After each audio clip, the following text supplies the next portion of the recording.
মই একদম ঠিক সময়ত আহি পাইছোঁ। ছাৰে কৈছে গা ধুই উঠাৰ পিছত সকলো তিৰোতাই শিৰত সেন্দুৰ লয়, টোপোলাবলৈ দিছে। আৰু এয়া চাহ মই তোৰ কাৰণে কি আনিছোঁ, সেন্দুৰ। ছাৰে কিনি দিছে, তোৰ কপালত ঢালি দিবলৈ দিছে। ঐ দিওঁনে ঢালি? খবৰদাৰ কৰিছোঁ। তোৰ হাতেৰে সেন্দুৰ লৈ তোৰ গোটেই কথা পত্নী হৈ জীয়াই থকাৰ কোনো ইচ্ছা নাই মোৰ। ছাৰে যি কৰিবলৈ কৈছে মই তাকেহে কৰিছোঁ। যদি আৰু কিবা কৰিব লাগে মই তাকে কৰিম। কেৱল তই এনে কয় সেন্দুৰ নোলোৱা চিন্তা হৈ নাথাকিবি। মই সেন্দুৰ লওঁ বা নলওঁ তাত তোৰ কি আহে যায়? তই বিধৱা নহয়তো, মই জীয়াই আছোতো। কিন্তু মইতো মৰি গৈছোঁ। তোক মই কেতিয়াও মৰিবলৈ নিদিওঁ, তোক মই কেতিয়াও মৰিবলৈ নিদিওঁ।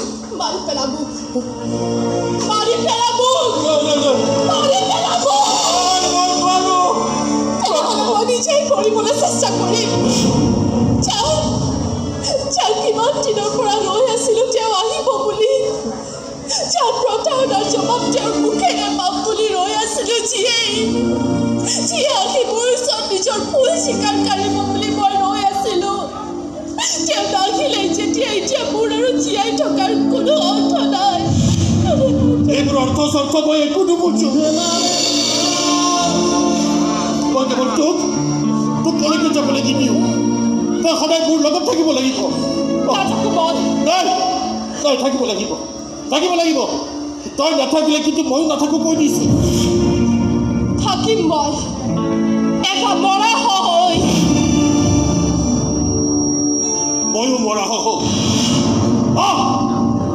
কিন্তু তোক ৰঙা নকৰাকৈ না তই মৰা হ'ব পাৰিবি না মই চিতাত উঠি। কিয় মৰিবি তই? কাৰণ তই মৰিবি যে।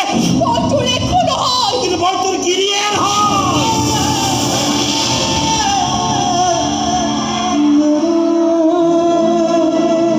ঘৈণীয়েক হ'বলৈহে সেন্দুৰ লাগে, গিৰিয়েক হ'বলৈ একো নালাগেতো।